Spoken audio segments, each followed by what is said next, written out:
A continuación, damos inicio a la última actividad de la jornada de hoy, titulada El presente nos interpela, un nuevo futuro nos demanda, desafíos para una Argentina post-pandemia, en la que contamos con la presencia del politólogo Andrés Malamud, del economista Claudio Suchovicki, de Marcelo Elizondo, especialista en negocios internacionales, y que será moderada por el periodista del diario La Nación, Paulino Rodríguez.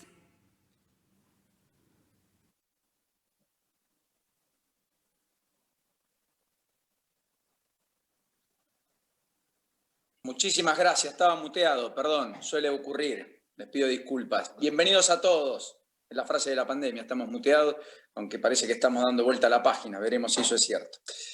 Bueno, formalmente bienvenidos, enorme placer de que puedan acompañarnos a la distancia tantos buenos amigos. Muchas gracias por la invitación, va a ser un desafío enorme presidir un panel con personas tan destacadas, cada uno en lo suyo, pero que en la interacción espero conseguir lo enriquecedor que puede aflorar a propósito de los enigmas y los interrogantes que tenemos por delante y que ojalá podamos parcialmente al menos develarlos o por lo pronto comprender a qué estamos asistiendo. Es un placer contar con Claudio Suchovicki, es un placer contar con Marcelo, con Andrés, así que gracias por la generosidad además de tomar este intercambio de una manera un poco más coloquial, más que estrictamente formal. Yo simplemente quiero plantearles la primera pregunta y el primer interrogante, que va a ser para todos igual, para luego sí hacer esa interacción. Quiero básicamente empezar por vos, Claudio, preguntándote por la economía que ves post-pandemia, por cuál es el escenario que imaginás en el contexto del mundo que transcurrimos y el impacto finalmente en la Argentina, y qué cosas en términos domésticos estás imaginando y estás viendo en perspectiva. Así que arranco por vos para después seguir con Andrés y finalmente con Marcelo en una mirada más específica sobre el comercio exterior. ¿Y no tenés una pregunta más fácil? No, tenemos que empezar por esta. No. Siempre la pregunta difícil hay que hacerla al comienzo. Al comienzo. Bueno, la verdad, con mucha humildad, creo que muy pocos, yo soy de los que no tienen idea de lo que va a pasar, pero sí que hay cosas que no van a pasar. O sea, esto es muy rápido, la velocidad del cambio es mucho más importante que el cambio, pero hay un par de cosas que sí sabemos y me gustaría centralizar. Sobre todo pensando al público que le hablamos hoy, ¿no? No me voy a meter en el terreno de Marcelo, que él sabe más que yo, pero entendamos que en el 2020 todo el mundo se frenó de golpe con una semana de diferencia. La cuarentena entramos todos los países del mundo. En un momento te planteabas, ¿a quién le voy a vender petróleo si no hay barcos, no hay aviones, no hay autos? Y el petróleo llegó a valer negativo. Me tocó escribir un artículo, perdón que sea autorreferencial, donde decía un barbijo vale más que un barril de petróleo. Una locura. Y en ese contexto se dejó de producir. Primero, porque no había incentivo de precios. Segundo, porque había protocolo COVID y casi todas las fábricas trabajaban a menos de su capacidad instalada. Se abrió el mundo, ya está, es un hecho, más allá de la Delta o lo que fuera, de alguna cuarentena que nos contaba recién Andrés en Inglaterra, pero el resto del mundo abrió. Y empezó a haber faltantes de stock. ¿Por qué? Porque estuvimos un año cerrados, con restricción de oferta. Escucha este dato, Paulino. En el 2020 y 2021 se imprimió en el mundo un cuarto del dinero existente desde el principio del dinero. Eso para sostener el consumo. Estados Unidos, Comunidad Europea, así como Argentina lo mismo. Cada uno trató de asistir a su población para incentivar el consumo. Al mismo tiempo, fue la mayor tasa de ahorro que tuvo Estados Unidos en los últimos tiempos. El americano no ahorra, al contrario, ya debe a cuenta. Bueno, esta vez, según la Reserva Federal, ahorró el 35% de lo que recibió. Eso generó un consumo mucho más consistente con restricciones de oferta. Y eso es lo que estamos viviendo hoy.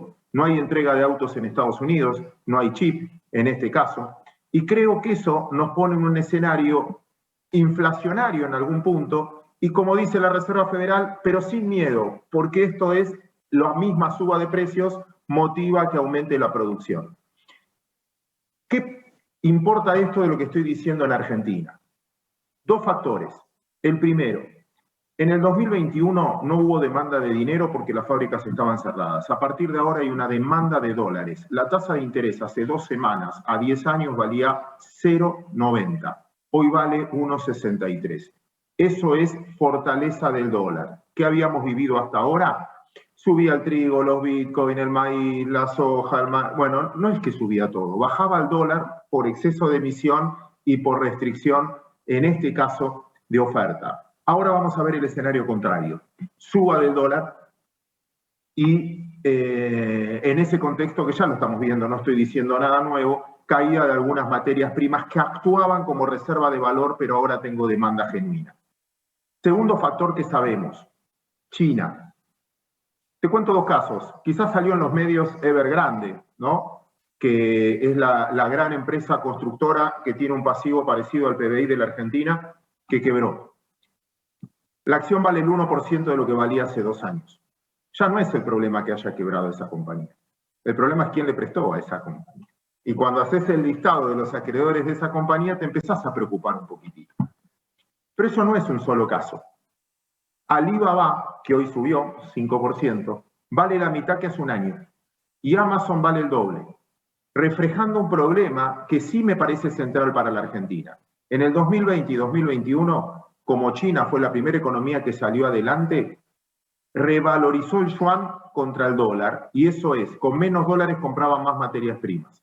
Ahora se está devaluando el yuan, en este caso, por lo que está viviendo China, necesita más dólares para comprar la misma cantidad de materias primas. Cerrando la respuesta, ¿qué sabemos? Argentina en el 2021 va a terminar recibiendo 63.000 millones de dólares por 3 componentes esenciales. Soja 600, impuesto a la riqueza y los 4.500 millones de dólares del fondo, regalo de derechos especiales de giro. En el 2022 no vamos a contar con impuesto a la riqueza, no creo. Ayer me daban un ejemplo muy bueno, cortarle una cola a un perro y después intenta agarrarlo. Lo agarrás una vez, la segunda vez ya tenés transferencia de personas a Uruguay y está frenando, obviamente está sacando capital de trabajo. Pero no creo que con la composición del Congreso se dé. Segundo, no va a haber plata del fondo. Tercero, la soja vale 450. Eso hace que yo presuponga que en el 2022 van a entrar 53.000 millones de dólares. Agregale algo por la frontera, que es más fácil que recibamos turistas que exportemos turistas por el tipo de cambio. Que tengas en turismo una balanza comercial positiva. Dicho esto, Argentina va a tener menos dólares. Con un dólar oficial que no vale eso, no vale 100. Si yo tengo que obligar al exportador a vender y tengo que obligar al que compra a comprar menos, dólar ahorro, a ponerle un impuesto cuando viajás, poner restricciones si tenés que pagar deuda o tenés que pagar dividendos y poner restricciones de importación y faltantes de suministro. Cierro. El contexto internacional no es que va a soplar en contra porque el mundo está creciendo, pero deja de soplar a favor de la Argentina. Vamos a tener menos ingresos de dólares, por lo tanto se va a transcribir en más restricciones de importación. Eso va a hacer que si vos incentivás mucho el consumo por ponerle plata a la gente, vas a estar escaso de productos para venderles.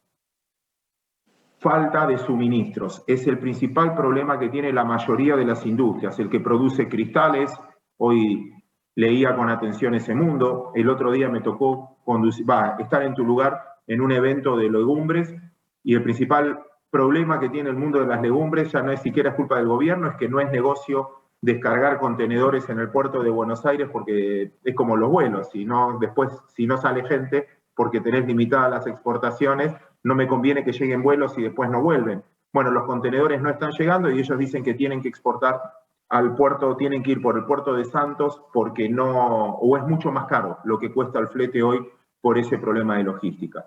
Por eso va a ser un año políticamente complicado, pero con muchas más restricciones de moneda. Y eso nos va a obligar a hacer cambios. Yo soy bastante escéptico para los próximos 4 meses en la economía argentina y creo que después, como dice Keynes, una frase que me enseñó de Pablo, no hay peor dolor que el soportable, porque es soportable. Va a haber una especie de dolor social que creo que nos va a obligar a cambiar, pero en el mientras tanto, cuidado. Impecable, Claudio. Sabés que todo el hilo que marcaste y que fuiste haciendo me deriva más en Marcelo que en Andrés para la reflexión de Andrés después. Te pido disculpas, Andrés, pero porque dio muchos datos de esa economía que va a tener una tensión creciente entre el stock de hoy y probablemente el consumo de hoy y la producción de mañana, ese famoso descalce, cómo se vuelve a esa nueva normalidad en términos económicos y cuál es el impacto en términos de la inserción argentina en el mundo, cómo estás viendo eso, cuál va a ser, entendés vos, o cuáles son los desafíos que Argentina va a afrontar con este paraguas que Claudio muy bien establecía. Empiezo por vos y después voy a vos, Andrés, con bueno, lo político, lo filosófico, porque entre economía y política hay solo una relación de diferenciación analítica, no práctica. No hay decisión económica sin política detrás, no hay decisión, por tanto, política sin economía detrás. Marcelo, todo tuyo. Gracias, Paulino. En relación a esto último que decías, me recordabas un viejo profesor que tenía, Roger Kaufman, que solía decir que solo para la comodidad de los intérpretes la realidad se divide en disciplinas. Efectivamente, la realidad no se divide en disciplinas y todo está mezclado en un sistema. Bueno, efectivamente la Argentina tiene, entre muchos tantos problemas, como vos mencionabas, y sobre el pie de Claudio, esto de la inserción con el resto del mundo, la vinculación con el resto del mundo.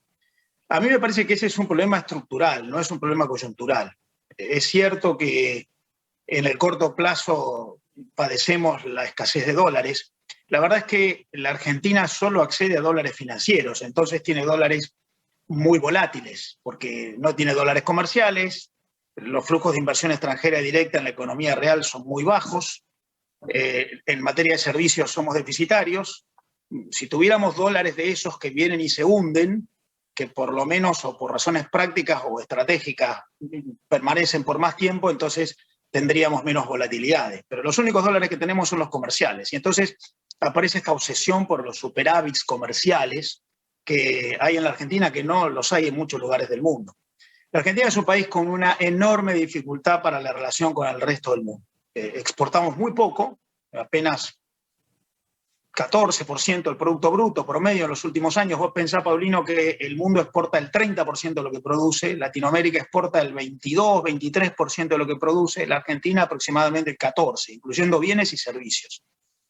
Y esto te va generando un problema cíclico porque esto agrava las dificultades de competitividad. Como vos exportás poco, tenés muchísimos efectos negativos de exportar poco. Los países que exportan poco invierten menos, como compiten menos, no tienen la presión para la mejora de las condiciones cualitativas de la oferta, generan menos empleo. Vos sabés que la Argentina es de todos los países de nuestra región, está medido, el país que menor cantidad de empleo en el sector exportador genera. Nos damos el lujo de perdernos generación de empleo porque tenemos muy pocas empresas realmente exportadoras. Tenemos unas 9.000 empresas exportadoras según las estadísticas oficiales, pero que exportan más de 100 millones de dólares en la Argentina son apenas 50, 5-0. Y que exportan más de 10 millones de dólares, que es un número chiquitito, son unas 400. Entonces, claramente, entre otros efectos negativos, nos perdemos generar empleo. Pero además nos perdemos todo ese contagio que las empresas que van al mundo generan hacia adentro, impactando con capital intelectual y transmisión de estándares que son exigidos por los que compiten internacionalmente. Por lo que, a tu pregunta, ¿cómo nos vemos en la relación internacional? Y lamentablemente no estamos bien. Vos pensás que la Argentina hoy genera más o menos el 4% de todas las exportaciones latinoamericanas. Hace 30 años exportaba más del 6% de todas las exportaciones latinoamericanas, y me estoy comparando con Latinoamérica, no con los países más competitivos. Por lo que tenemos ahí un problema serio. Ahora, esto que se refiere a lo que me estás preguntando, la relación con el mundo, que básicamente es comercial, porque lo que surgía de lo que decía Claudio, por la vía financiera, como somos un país récord en materia de defaults, tenemos muy poco vínculo, por la vía de la inversión extranjera directa, poquísimo. Pensá, Paulino, que la Argentina tiene un stock de inversión extranjera hundida, o sea, no flujo anual, stock hundido, que no solamente es más bajo que el de Brasil o que el de México, economías más grandes que la nuestra, sino que es más bajo en términos absolutos, midiendo cantidad de dólares, más bajo que el que tienen acumulados Colombia, Chile y hasta Perú. De modo que no tenemos dólares por el lado de la inversión extranjera, no tenemos dólares porque estamos afuera de los mercados financieros y apenas nos quedan algunos comerciales, que son muy poquitos y que para que dé superávit hay que andar limitando las importaciones, que es lo que está ocurriendo ahora, lo cual es como el perro que se muerde la cola. Hay un trabajo de la OCDE muy interesante, mide las 55 mayores economías del mundo, que suponen casi el 90% de todo el comercio internacional del planeta. De las 55 mayores economías del mundo, la Argentina es el segundo país con menor componente de productos importados en sus exportaciones. Entonces, como importamos poco, exportamos muy poco. Y el único que tiene un ratio más bajo es Arabia Saudita, que lo único que exporta es petróleo, por lo tanto es muy difícil poner productos importados como insumos en las exportaciones. Por lo que ahí tenemos un problema serio de desvinculación internacional. Ese problema de desvinculación internacional, y con esto termino, está basado no en razones coyunturales, no en acontecimientos esporádicos. Es cierto que hay atraso cambiario, es cierto que hay un escenario de desincentivos, pero Argentina tiene un cuadrado que nos está oprimiendo a todos los que operamos en la economía, en las relaciones sociales, en la vida cotidiana, un cuadrado de 4 lados que nos oprime. El lado de arriba es la macroeconomía desordenada, un lado lateral es una congestión regulativa que impide el dinamismo de los actores que podrían innovar, invertir, producir, están apresados por esa represión regulativa. El otro lado es la licuación institucional, cuando vos no tenés garantías de que los derechos se cumplen, de que los contratos tienen vigencia. La Argentina es el país de la región en el cual, en materia de enforcing contracts, peor ratios tiene en todo nuestro vecindario. O sea, no hay garantías, no hay derechos subjetivos. Si hay un problema en el cumplimiento de contratos, no hay certeza de que serán resueltos en base a principios de legalidad. Y el último lado de ese cuadrado es la desvinculación internacional. Tenemos una economía tremendamente cerrada. De modo que lo que está pasando ahora, ese escenario de problemas en el relacionamiento externo, no es consecuencia ni de la pandemia. Debo decir que en ocasión de la pandemia el comercio exterior argentino decreció 3 veces lo que decreció el comercio internacional de todo el planeta, de modo que algún problema endógeno hay, pero no es consecuencia de la coyuntura o de alguna dificultad cambiaria o de alguna regulación que agrava. Es un problema estructural que debe ser revisado a partir de un nuevo mapa de organización económica integral, ni siquiera solamente pensado en materia de la relación con el resto del mundo. Mucho agradezco haber pensado la idea de que seas vos, Marcelo, el que hable después de Claudio, al escuchar a Claudio, porque todo el tránsito de lo que venimos hablando, la economía, la vinculación y todos los problemas estructurales que vos marcás, terminan reflejando que hay una falta de cultura política propicia para un mejor marco relacional con el mundo, para una macro ordenada, para una, vos decís, congestión regulatoria que en realidad en lugar de congestionar facilite, aceite, dinamice, incentive, que es lo que pasa en los países más modernizados, y la licuación institucional, que en realidad es esta idea de que en la Argentina la ley se interpreta, no se cumple, depende de quién te toca, en qué condiciones, qué dice la solapa de la carátula, etcétera, y cómo está el poder político de turno y quién lo interpreta, finalmente los jueces actúan o dejan de actuar. Todo eso junto es una ensalada que nadie mejor que Andrés para poder explicarlo. ¿Por qué estamos acá y cuáles son los desafíos que tenemos, Andrés, post-pandemia? Me tocó el aderezo de la ensalada. Gracias, Paulino, y gracias a Marcelo y a Claudio por la presentación. ¿Cómo leo lo que acaban de decir Claudio y Marcelo? Entiendo que ellos describieron tendencias globales y un país desconectado.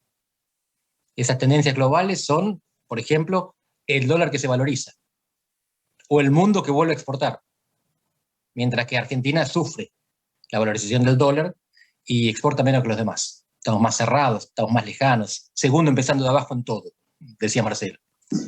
Lo que yo voy a iluminar ahora es lo que está en el medio de las tendencias globales y del país desconectado. coincidiendo completamente con lo que dijeron hasta ahora.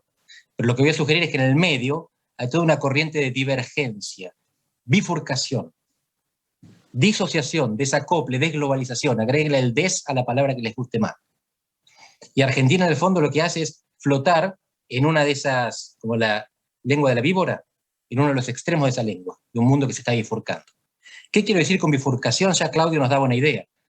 Se sobrevalorizan las empresas norteamericanas y se caen las empresas chinas. En parte eso. Lo que estamos viendo es que quizás China se vuelva vieja antes de volverse rica. La demografía la perjudique. No consiga desarrollarse antes de haber agotado el bono demográfico. Pero mientras tanto, ya es así. El 60% de la humanidad vive en Asia. El presente del mundo es asiático. El Indo-Pacífico es la economía que viene porque la demografía impulsa para allá. Y el próximo continente que va a crecer demográficamente es África.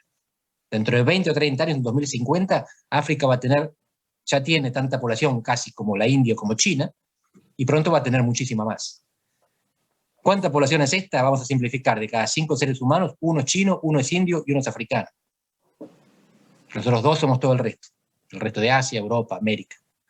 Así que nosotros ¿quiénes somos nosotros? Somos el apéndice de América Latina, que es la periferia de Occidente.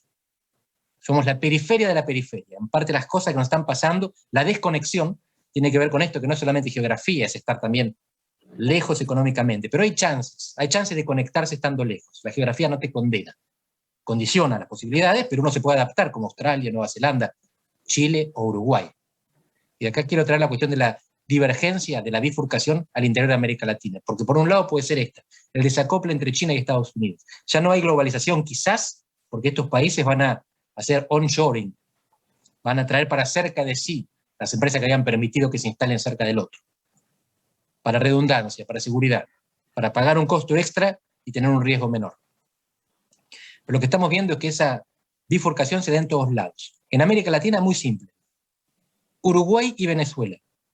¿Cuál es la tendencia? ¿Hay muchos países pareciéndose a Venezuela, muchos países pareciéndose a Uruguay?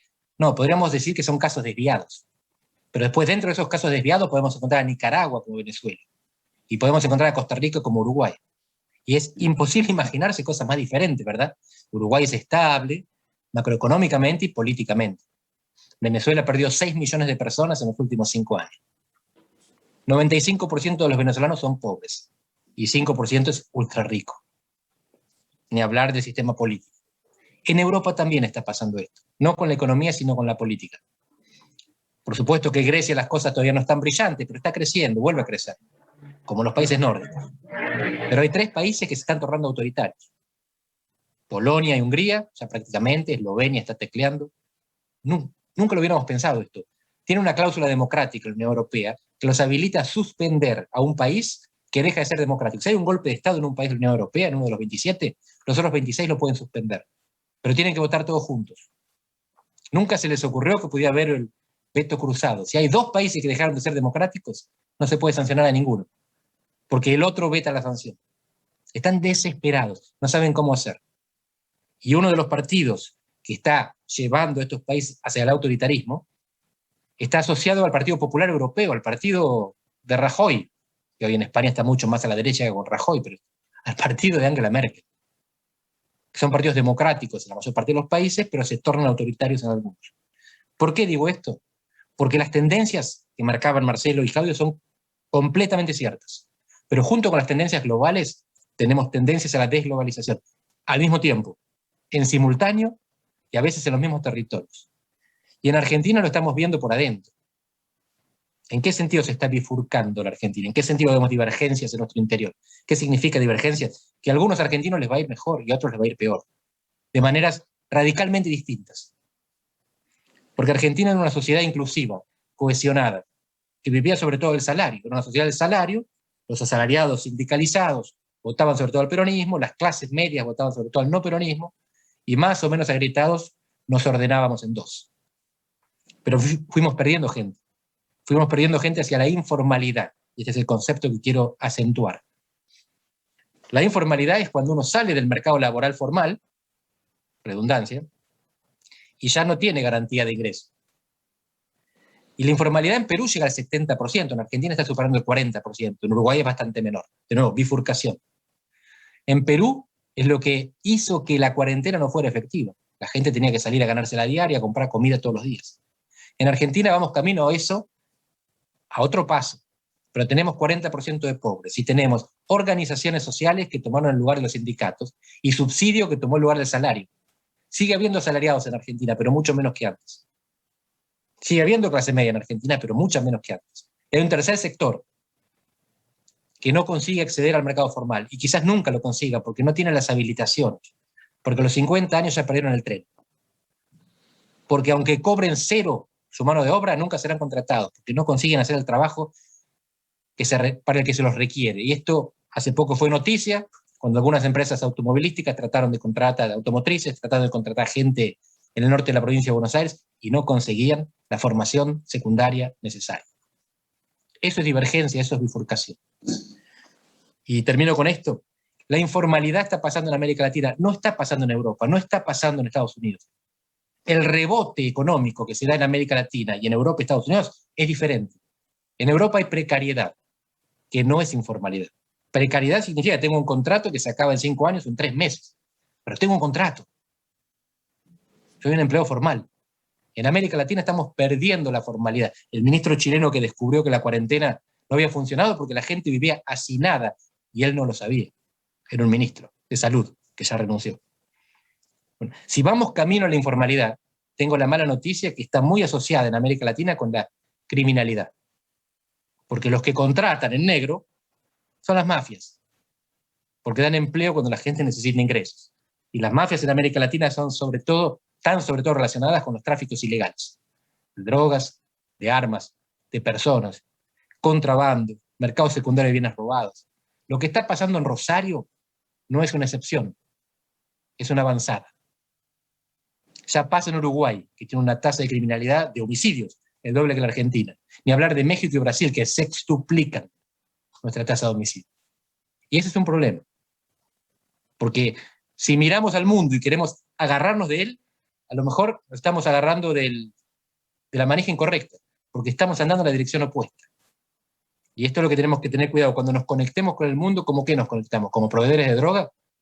Porque parece que este es el camino, y están llegando las grandes organizaciones, no quiero asustarlos, brasileñas, el primer comando de la capital, el comando rojo, que ya actúan en las fronteras y ya actúan en las prisiones. Así que, de nuevo, las tendencias globales son correctas. Argentina está desconectada. La cuestión es que si nos conectamos, a lo mejor nos conectamos a las tendencias incorrectas, las que proveen de droga a África y Europa. Y capaz que no es por ahí. Gracias, Andrés. Bueno, la pregunta del millón. ¿Hay una conexión distinta a esa, Claudio, en ciernes? Porque uno imagina todo el complejo industrial, uno imagina ponerle valor a la producción agropecuaria, más valor aún del que ya tiene. Uno imagina las economías del futuro, el litio, vaca muerta, si la aprovechamos, si lo hacemos rápido, porque en algún momento todo eso también va a ser tal vez viejo, como decía Andrés, respecto a China. Es decir, ¿hay manera de vincularnos desde un lugar sano y no desde ese lugar residual y finalmente criminalístico? Mira, si puedo, a ver, ya te digo si puedo. Voy a traicionar a la organización una vez más y... no, bueno, no pude. No la voy a traicionar. No, te quería presentar una foto. Pero bueno, soy terco, así que lo voy a hacer. Te voy a mostrar una foto. Entonces, un segundo porque dije que no iba a compartir presentación. Pero no, es esto solo. ¿Llegás a ver esta foto? Brillante, frontera de Haití, República Dominicana. Comparten la misma isla. Comparten exactamente la misma isla. República Dominicana, que es la parte verde frondosa, creyó en sus recursos, invirtió en sus recursos, no malgastó sus recursos y hoy vive del turismo y exporta materias primas. Comparte la isla con Haití. Perdón, República Dominicana tiene un ingreso per cápita de $9.000. anuales, más que la Argentina, o igual que la Argentina, siendo un país mucho más pobre que la Argentina. Conozco mucha gente que va a Punta Cana. No conozco gente que vaya de vacaciones a Haití. Sí conozco que van a ayuda humanitaria. Comparten la isla, y esta es la frontera vista de un dron. Haití es el tercer país más pobre, empezando de abajo con $2.000 per cápita. Argentina está en zona de definición política, socialmente, mucho más que un político. Nosotros como sociedad, como recién decía Andrés, tenemos que definir, ya no me comparo Chile, Uruguay, no sé, Estados Unidos, China, Rusia, no. ¿Vamos a cuidar nuestros recursos, nuestro trabajo, nuestra producción, o con tal de ganar una elección o con tal de repartir, vamos a quemar nuestros stocks? Ahí tenemos la vista, comparten la misma isla. Entonces, ¿qué vamos a hacer? Y esa decisión está en nosotros, mucho más que en un político. ¿Qué queremos ser como sociedad? Siempre cuento, yo trabajé muchos años, ahí lo conocí a Marcelo, en un banco holandés, que en el 2001 me independicé por decisión del banco, ¿no? Porque se fue de la Argentina y nos echó a todos. Pero bueno, hecha la catarsis. Me acuerdo en una búsqueda de dinero, fuimos a buscar dinero para inversores, un holandés me dijo, yo contaba el cambio de gobierno y que venían mejores vientos para la Argentina. Y me dijo, a mí no me importa lo que haga un gobierno, a mí me importa lo que hace la sociedad. Y automáticamente me citó una frase de Churchill que decía, vos podés ganar una elección con el 50% de los votos, pero imposible gobernar con el 50% en contra. Dicho esto, nosotros nos interpelamos como sociedad. ¿Que Argentina tiene recursos? Vaca muerta, litio, cobre. Argentina es un imperdonable. Compartimos la cordillera con Chile y exportamos el uno. Bueno, tenemos a Marcelo acá, que es el genio de todo esto, no voy a hablar yo de esto. Pero es imperdonable lo que estamos haciendo, en términos de la capacidad de posibilidades que tenemos. Pero bueno, podemos ser Haití, si queremos quemar nuestros recursos, o poder. Entonces, no se trata de potenciales ni que yo te diga, como decía Marcelo, creo que lo decía antes en la previa cuando estábamos conversando, que una cosa es hacer y otra cosa es decir, yo prefiero decir, ¿no? Entonces que yo haga un coach y te diga, me convierta en pastor y el pastor Suchovic y te diga, sí, esto se resuelve con educación, bajando los impuestos. No, es mucho más profundo de cómo queremos vivir como sociedad. Yo soy de los que ve el vaso medio lleno y vengo equivocado. Yo soy de los que se equivocó por confundir lo que quiero que pase con lo que puede pasar. Y soy de los que pagué para ver y me llenaron la cara de dedos. En este contexto, digo, bueno, ahora estoy más cauto y prefiero ver antes de pagar. Pero creo que Argentina, el 90% del PBI argentino es privado. Sin privados no hay contribuyentes y sin contribuyentes no hay Estado. Distinto a otros países latinoamericanos, Venezuela o demás, que el 90% de su PBI es estatal. Y desde hace mucho tiempo, con lo cual el privado no cuenta. Así que eso me da esperanza. Digo, nos van a hacer sufrir un poquito. Cierro como esta parte mía, como cerré la parte anterior. Creo que, mira, te lo pongo en estos términos, Paulino, y me meto un poco en tierra de Andrés. En la bolsa tenemos un refrán que dice el siguiente. Cuando hay una mesa de negociación, el que paga la cuenta es el que no está invitado a esa mesa. ¿Hubo reunión con empresarios? Ayer lo escuchaba Pagni y me pareció brillante. ¿Hubo reunión con empresarios o hubo reunión con proveedores del Estado? Eran empresarios que dependían de la economía regulada. ¿Invitaron al resto de los sectores? Los que están controlando precios hoy, ¿ya no te controlan tarifas? ¿Ya no avanzaron con distintos sectores? ¿Y el próximo será laboratorios o lo que fuera?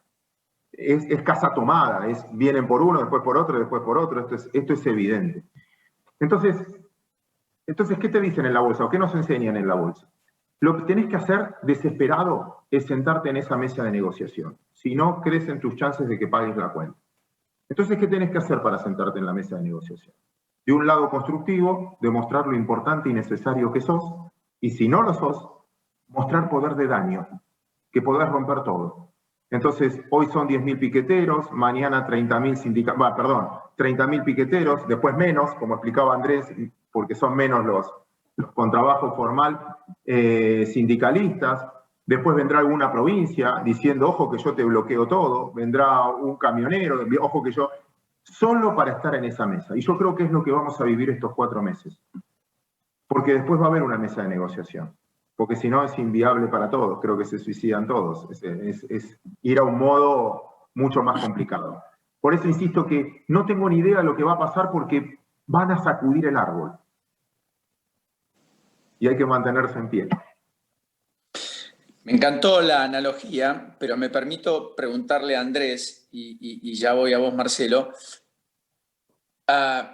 si algo de esto no está sobrevolando estas horas, cuando Massa propone el acuerdo, cuando Guado de Pedro en simultáneo dice, miren que sin el peronismo no se puede gobernar, cuando Moyano ayer en conferencia de prensa improvisada, en un acto sin oradores, dice, ahora vamos a dar vuelta a la elección, porque ahora estamos trabajando, porque nadie va a votar a un sector político que quiera quitar derechos de los trabajadores, y a eso nos vamos a oponer en todas sus formas y con toda nuestra fuerza.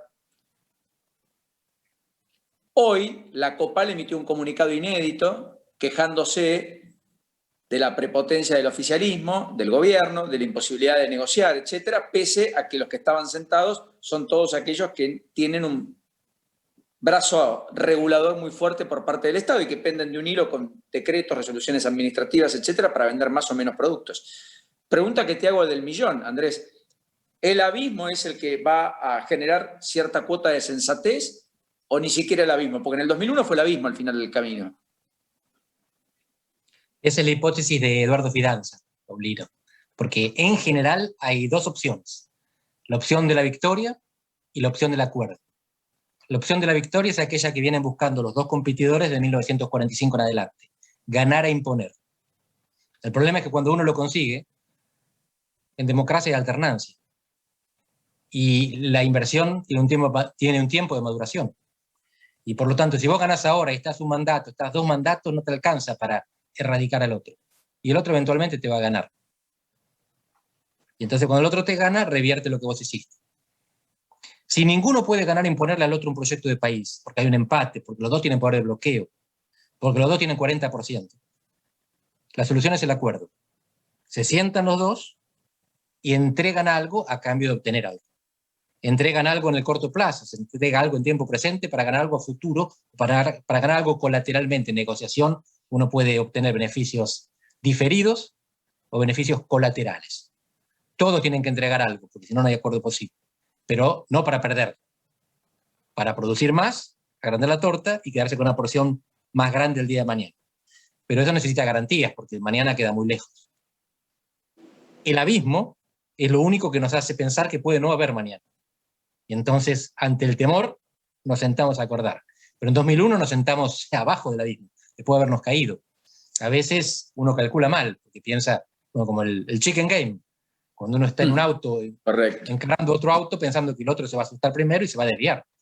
Si ninguno se desvía, ganan los 2 y se mueren por valientes.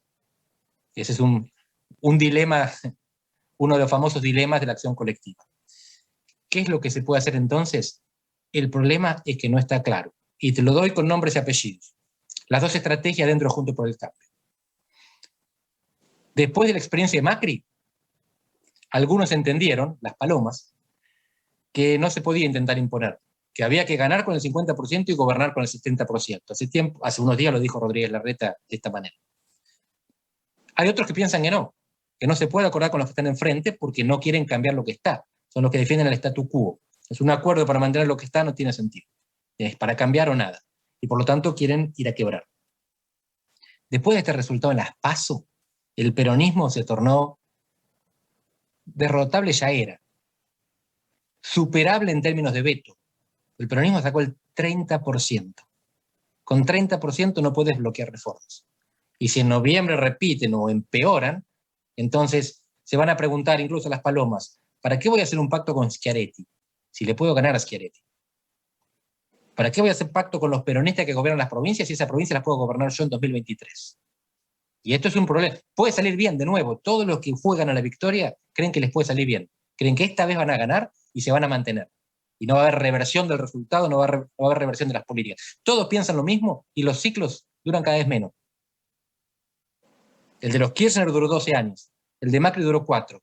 El de Alberto está durando 2. ¿Cómo va a ser para gobernar los próximos 2 años? A Macri, cuando perdió las PASO, se le acabó el gobierno, lo dijo él. Y le faltaban 4 meses. A Alberto Fernández le faltan 2 años y 4 meses. Los ciclos son cada vez más cortos. Los ciclos que fueron definidos por Pablo Gerchunov y Lucas Liach como el ciclo de la ilusión y el desencanto. Y cada vez, o sea, bien ciclotímico, nos seguimos ilusionando muchísimo, pensando, esta vez sí, esta vez les quebramos el espinazo, esta vez les sacamos los 5 senadores, esta vez no van a poder pararnos y no van a volver nunca más. Siempre vuelven. En democracia, el otro siempre vuelve. Así que el abismo sigue siendo nuestra mejor opción, pero esta vez sin caerse. Está muy bien lo que planteas, Andrés. Yo te miraba, Marcelo, y pensaba, en ese contexto lidias todo el tiempo con tipos que están pensando en ir al mundo, en garantizar contratos, en conquistar un mercado que te cuesta años y después no sabes cómo mantenerlo porque todo depende de ese hilo que describe Claudio, que describe Andrés, en una volatilidad argentina que está muy por encima de la media, con nuestras particularidades, no hay duda, con coaliciones políticas frágiles, con un escenario político atomizado, mucho más de la cuenta, sin estructuras partidarias programáticas, no hay republicanos, demócratas, lo que hay son personalismos, tanto sismos como dirigentes, el macrismo, el kirchnerismo, el dualdismo, el delazotismo, el eschiaritismo, ¿no? El masismo, y así uno podría, el albertismo que nunca nació, etc. Pregunta que te hago, ¿vos creés que quien toma decisiones puede, por algún instante, correrse de ese prisma y de esa locura en la cual está inmerso el microclima y pensar una estrategia 2030 para alguna producción de estas que hablamos, que son el futuro y sobre las cuales uno supone que podrían ser rentables si es que algo se acomoda? La verdad, para ser francos, es que yo todavía no veo eso. Que aparezca el que piense en 30 años, salga de la controversia, del conflicto, más allá de los discursos. Yo creo que en la Argentina hay 2 líneas de funcionamiento político. Hay una línea de funcionamiento político plenamente agonal, la disputa por el poder, las coaliciones que se van sucediendo según los resultados electorales. Pero hay otra línea, que es lo que la teoría llama la línea arquitectónica, el diseño de las políticas públicas. La verdad es que si uno escucha esto que está tan de moda en la Argentina, se necesitan consensos, necesitamos acuerdos. Yo lo primero que pienso es que en la Argentina ya hay consensos y hay acuerdos plenamente vigentes. Gane quien gane, en la Argentina sabemos que no se puede modificar la ley laboral, que no se puede bajar el gasto público, que no se puede abrir la economía, que hay que sostener un consenso que privilegia desequilibrios. El desequilibrio de lo público sobre lo privado, del corto plazo sobre lo sostenible, de lo doméstico sobre lo internacional, de la política sobre las instituciones. Esos son consensos. Hace años que están vigentes, no importa quién gobierne. Alguno trata por alguna vía de corregir, pero sin ensuciarse demasiado, porque corre riesgo la otra faz, la agonal, y otros cultivan y activan. De modo que en la Argentina no es verdad que hacen falta consensos. Consensos hay. Lo que hace falta es una concepción de país distinta. Y entonces ahí entra en juego las élites, que no son solo políticas. La verdad es que hoy en el mundo la política está en crisis en todos lados. Y lo que se necesita no son solamente liderazgos políticos providenciales, sino una élite, si se me entiende bien, una aristocracia en la que confluya la política, la dirigencia empresarial, los formadores de opinión, los líderes sociales, y podamos generar una concepción de país distinta, que entonces después sí sea apoyada en un consenso. Pero eso de buscar consensos vacíos, hay que buscar consensos. ¿Qué consensos? Sí, ya tenemos consensos, hace años. De manera que a mí me parece que hay que abrigar una nueva concepción de país, dentro de lo cual yo diría que antes que discutir políticas públicas hay que discutir valores. Valores vinculados con el respeto con el otro, con el cumplimiento de la palabra. De un país que no cumple contratos, antes que un problema jurídico, tiene un problema ético. Que el sistema legal no sea optativo y que en todo caso no sea tan cómodo para todos, los políticos, los empresarios, tantos, no cumplir con lo que antes prometieron que iban a hacer. En la Argentina esa obsesión por el corto plazo nos está metiendo en una dificultad que para mí es sociológica o cultural antes que política. Te diría que incluso la política probablemente es un efecto de problemas anteriores. De modo que yo acá diría, hacen falta liderazgos más allá de los políticos, morales, éticos, dirigenciales, para construir una concepción nueva, después de la cual nos podamos ordenar. Si no, vamos a seguir con esta disputa de la fase agonal, gano yo, pierdo, ganás vos, después vuelvo, y una fase arquitectónica con un consenso disfuncional, que existe, pero que es disfuncional.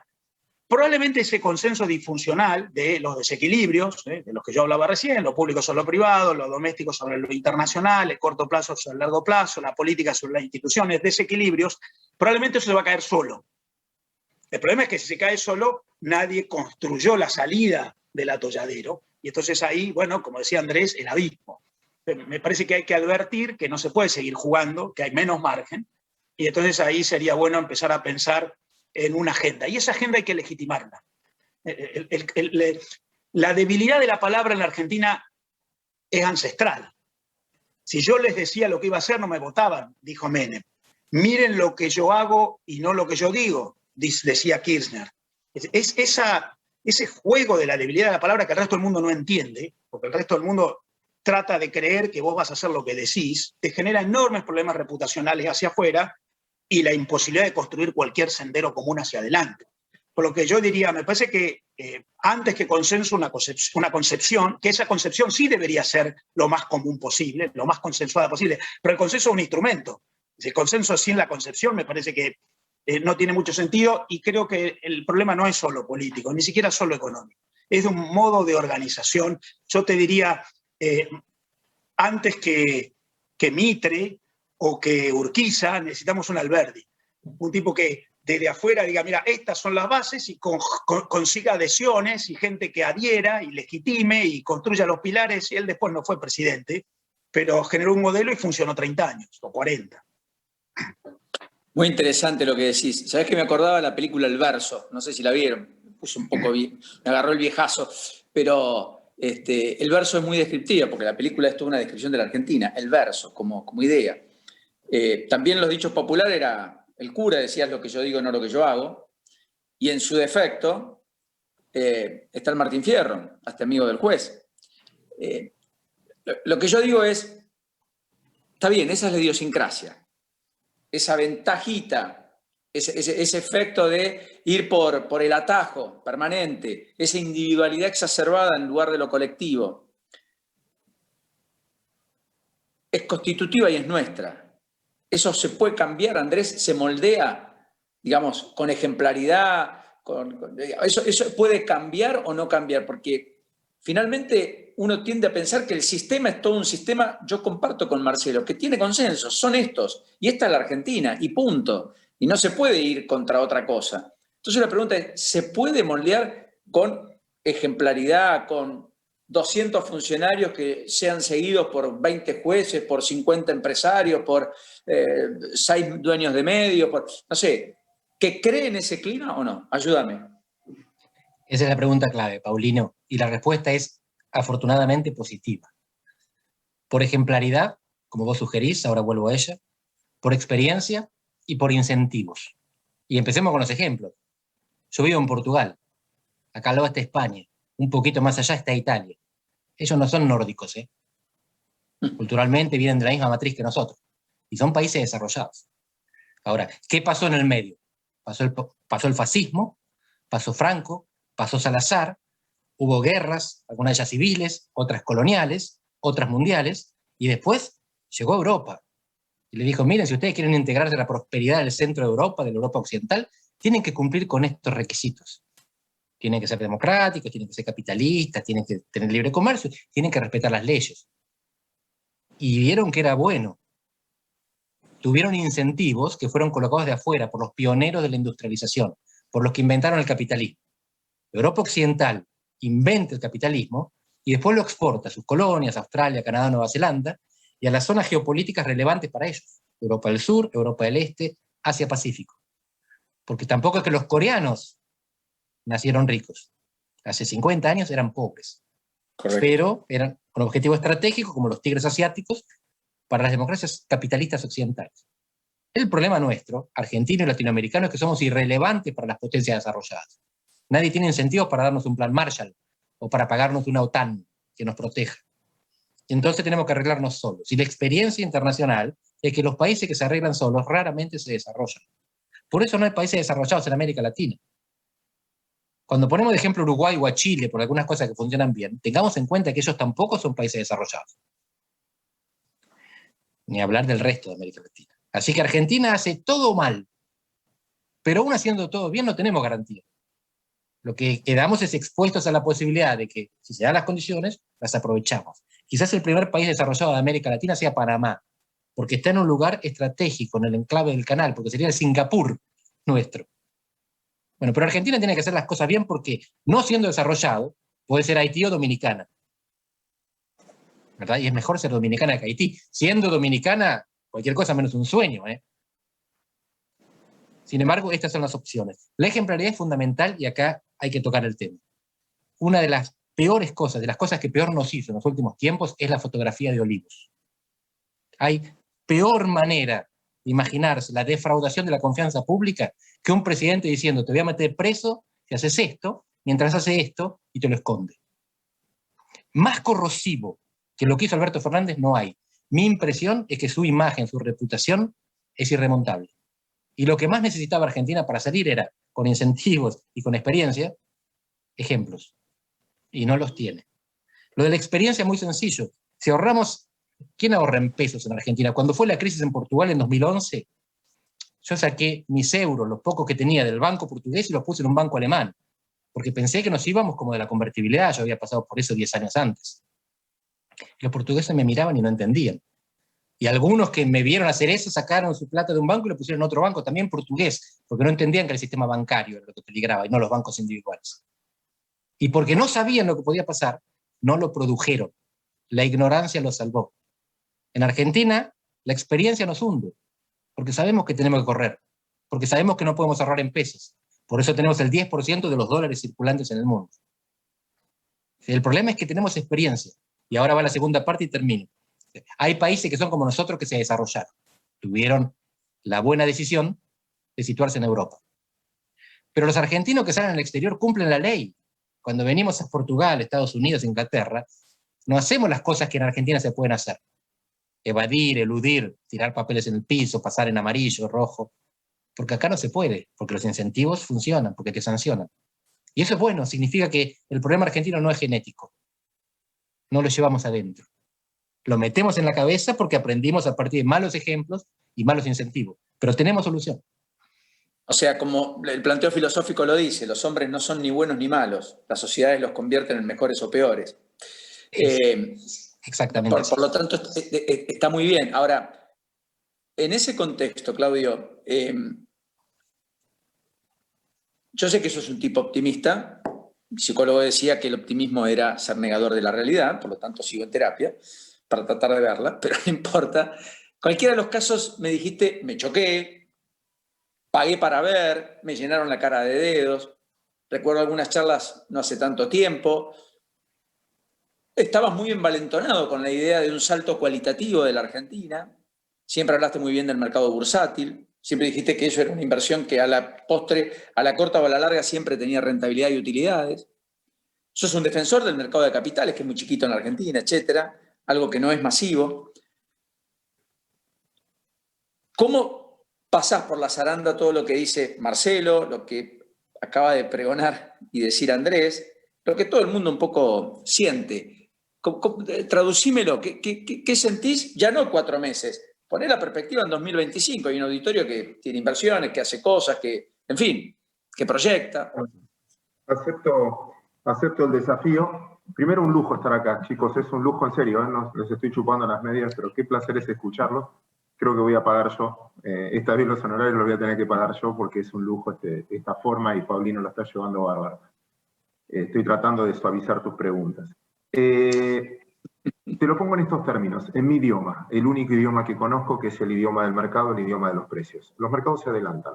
¿Por qué? Porque tomar una decisión financiera es lo más fácil que hay. Comprame bonos, comprame acciones, vendeme dólares, comprame dólares, o lo que fuera. Eso dura un segundo. Es más, ni llamo por teléfono ya, es obviamente una aplicación. tomar una decisión financiera del que nos está escuchando y enterrar plata bajo tierra, tomar gente o despedir gente es un proceso que lleva mínimo un año. Con lo cual, creo que somos los primeros que nos enteramos si algo está mal o si hay un rebote económico. Entonces se los pongo con 3 gráficos.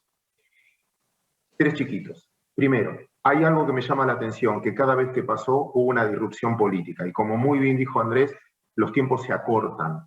¿Por qué? Por esto. Muchachos, les pregunto a Andrés, a Marcelo, perdón, Paulino, me meto en tu mundo, y Paulino te pregunto a vos. ¿En cuántos grupos de WhatsApp están? No me lo recuerdes. 20, 30. ¿Cuánto tarda el mismo meme en llegarte en los 20 grupos a la vez? 10 minutos. Hasta que tiro el teléfono por la ventana. Ahí está. Eso O lo pagas. Cambió todo en términos de mercado. Fíjense el quilombo que hicimos, perdón, el lío que hicimos estuvimos 8 horas sin WhatsApp. En el 2009 no existía WhatsApp. 2009 no existía. Existía algo que se llamaba BlackBerry, que todos tuvimos, nos hablábamos por BBM y no existe más. Nadie tiene BBM ahora porque ya la desactivaron. O hablamos por Messenger, que ya no existe más. WhatsApp no existía en el 2009. La economía colaborativa no existía en el 2009. Cuando Del Potro ganó el US Open, se comunicó por Nextel. Y no existía Airbnb, no existía Spotify, no existía Uber. Y esas cosas hoy están prohibidas en muchos lados. En Miami está prohibido Airbnb y el edificio que se cayó, lamentablemente, no podíamos saber los nombres porque el 60% alquiló por Airbnb. Y no se puede alquilar por menos de un año. Incluso en ese edificio. Por lo tanto, es la revolución del usuario. Algo parecido a lo que está pasando en la política, porque lo decide el celular. Necesito contar un papelón delante de todos. Creo que es la última vez que me invitan, pero lo necesito contar para hacer catarsis. Y voy directo a la respuesta. Perdón que me voy a tomar un minuto más.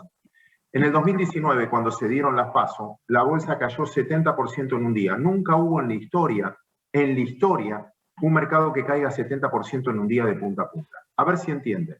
Los bonos y las acciones se pagan a las 48 horas. La gente no había pagado su compra y ya los activos valían un 30% menos.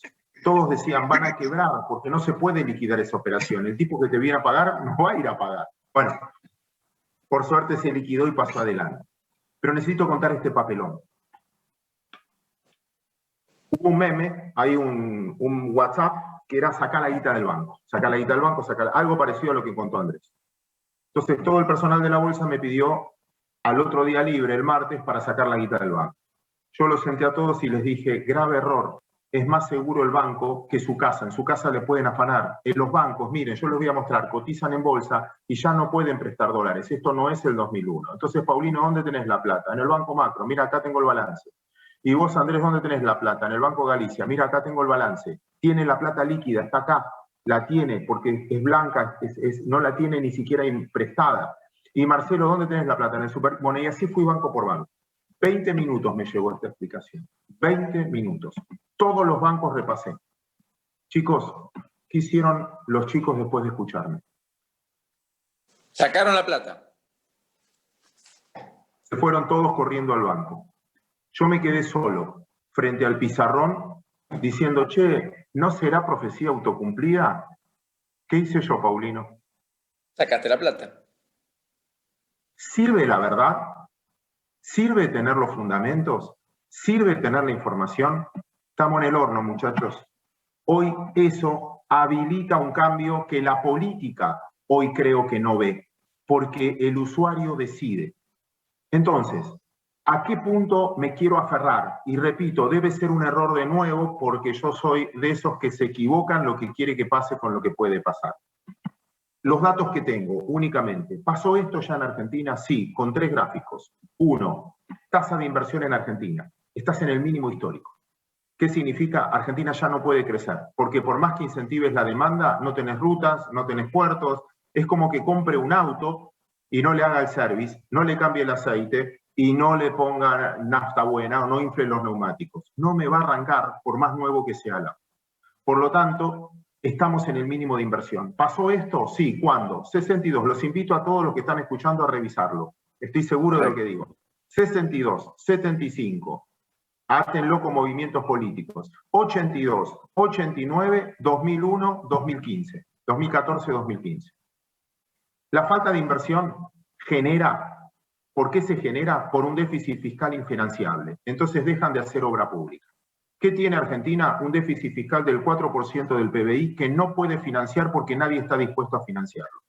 Entonces, no puede bajar el gasto porque le queman la calle, no puede subir impuestos porque la carga impositiva es del 45%, pero solo lo pagan el 45% de las empresas, con lo cual la carga es del 70% sobre el que paga, ya se va, no paga o no es rentable, o ya no gana.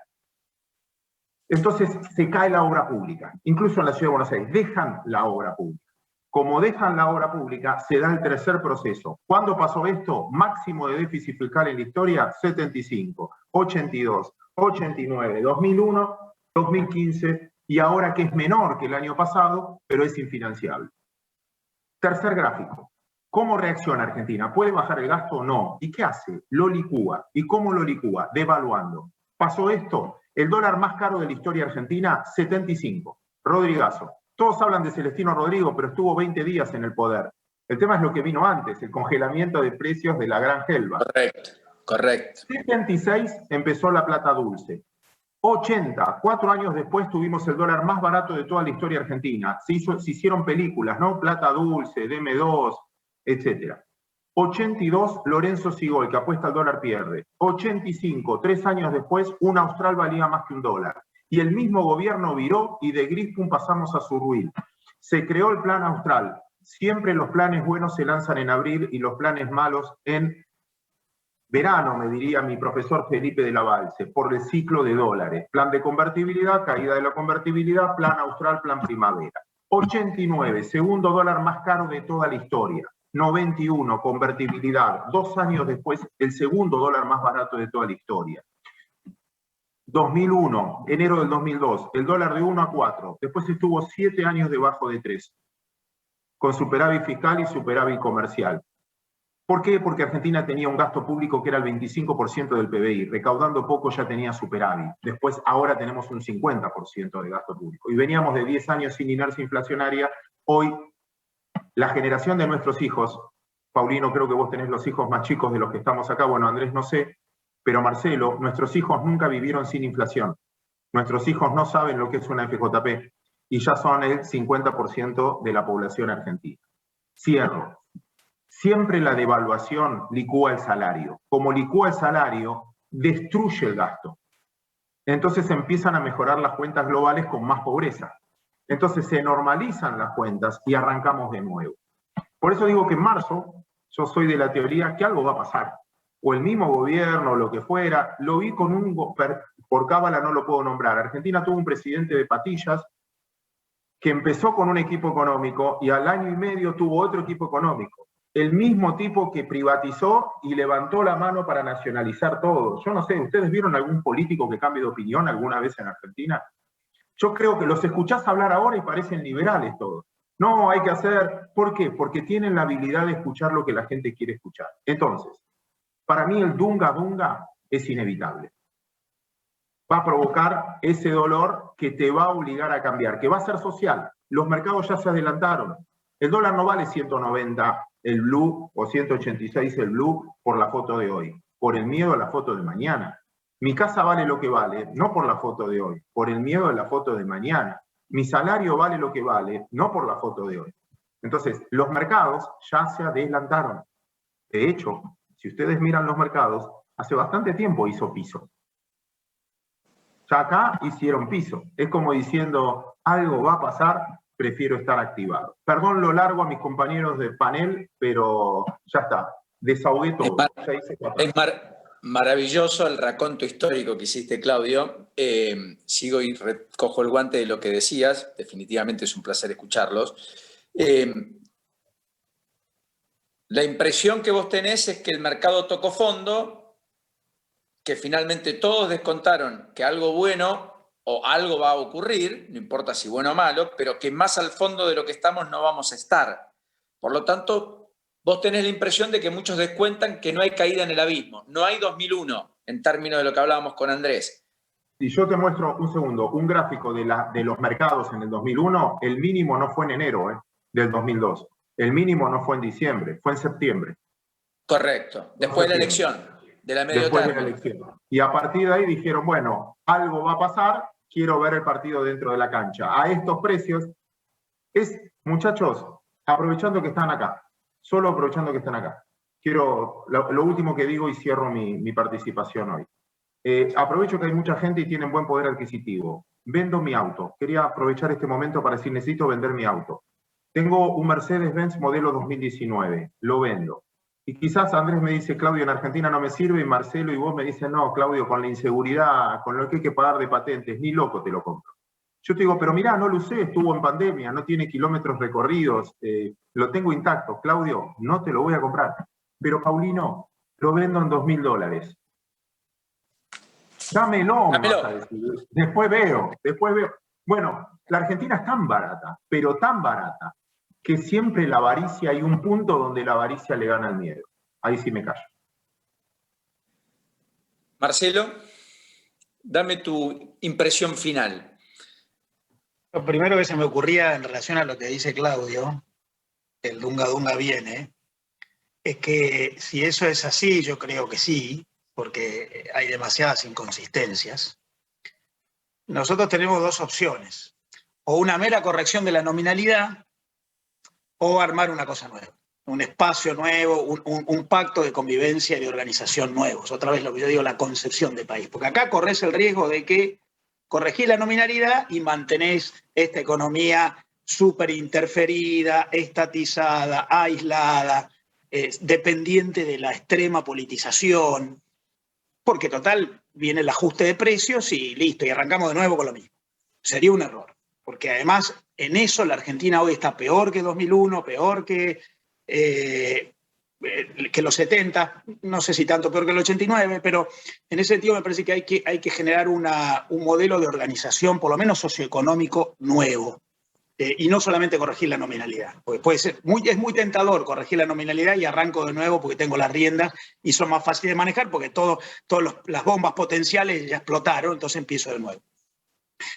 Por lo tanto, ahí yo creo que hay que empezar de nuevo con un modelo de organización distinta. Y yo diría que la Argentina necesita que todos nos comprometamos a un pacto de convivencia que supera un programa económico. Es un pacto institucional, es volver a tener una constitución, a que más allá de quién gobierna sepamos cómo sigue, cuáles son los límites. En la Argentina no hay margen.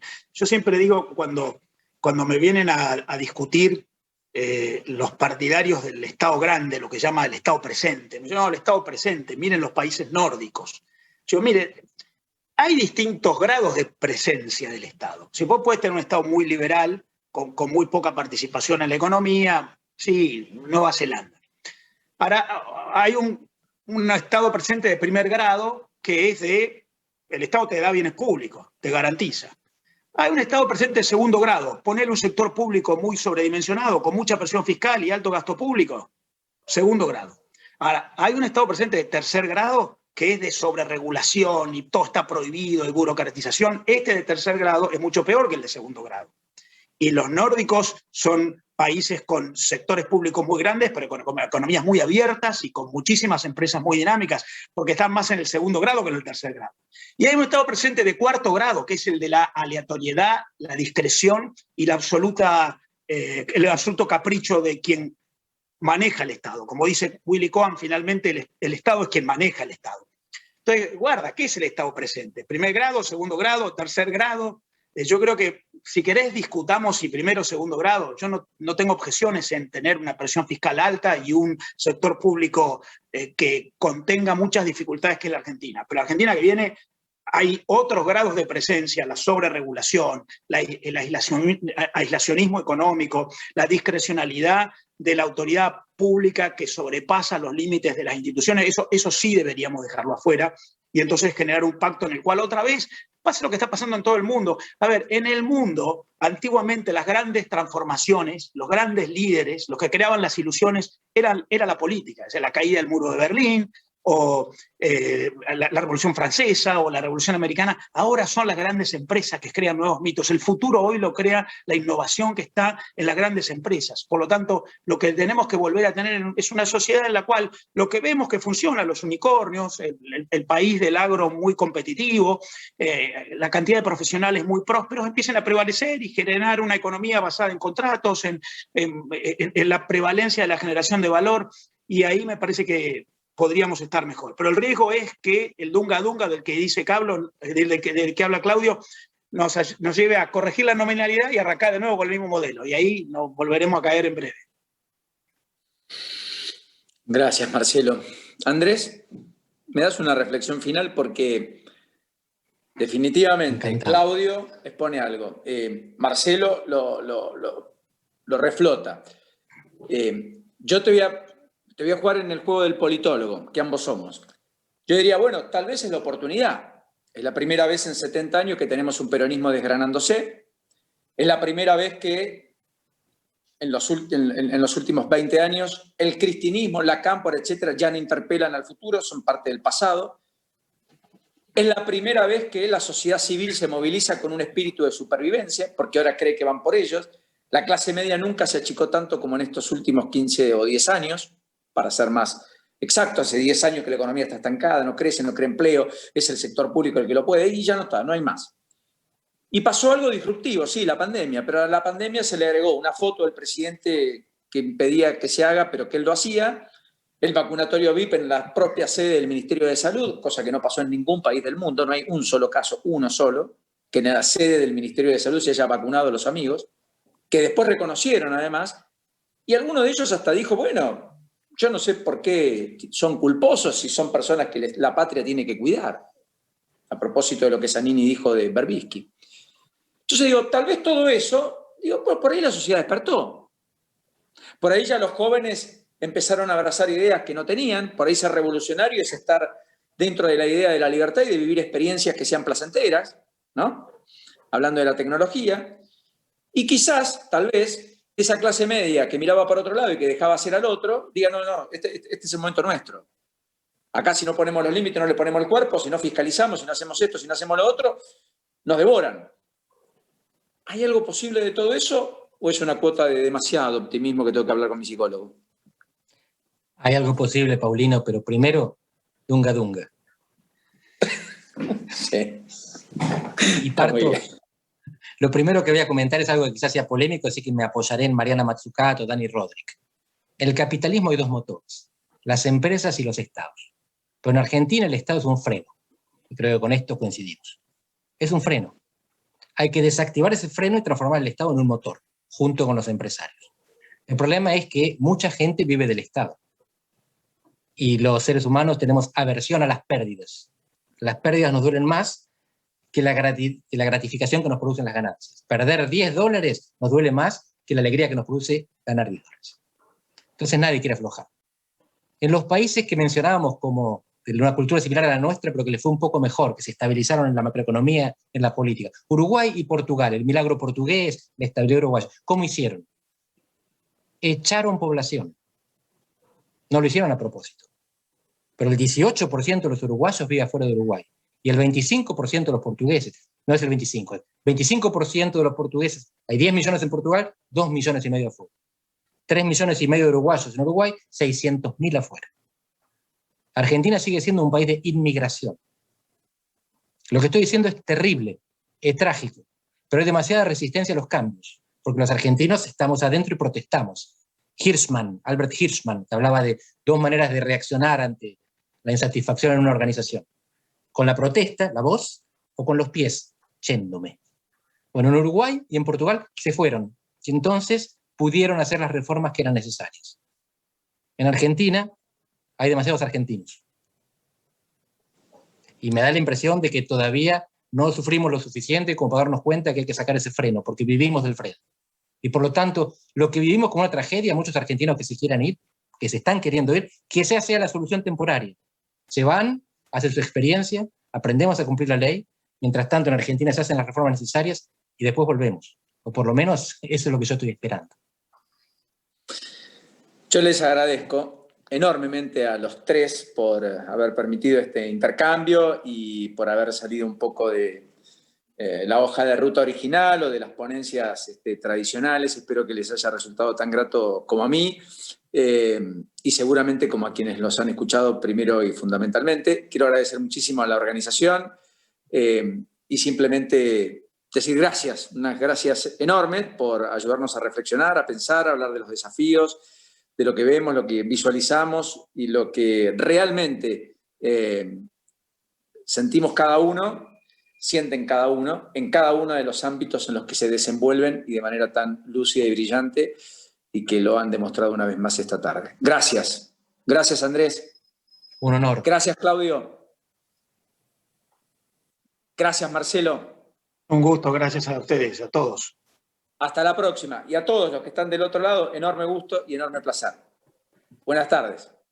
Adiós. Les agradecemos a los conferencistas y al público que nos acompaña desde sus casas y oficinas. De esta manera damos por finalizada la primera jornada de la 9ª edición de la Semana Comex.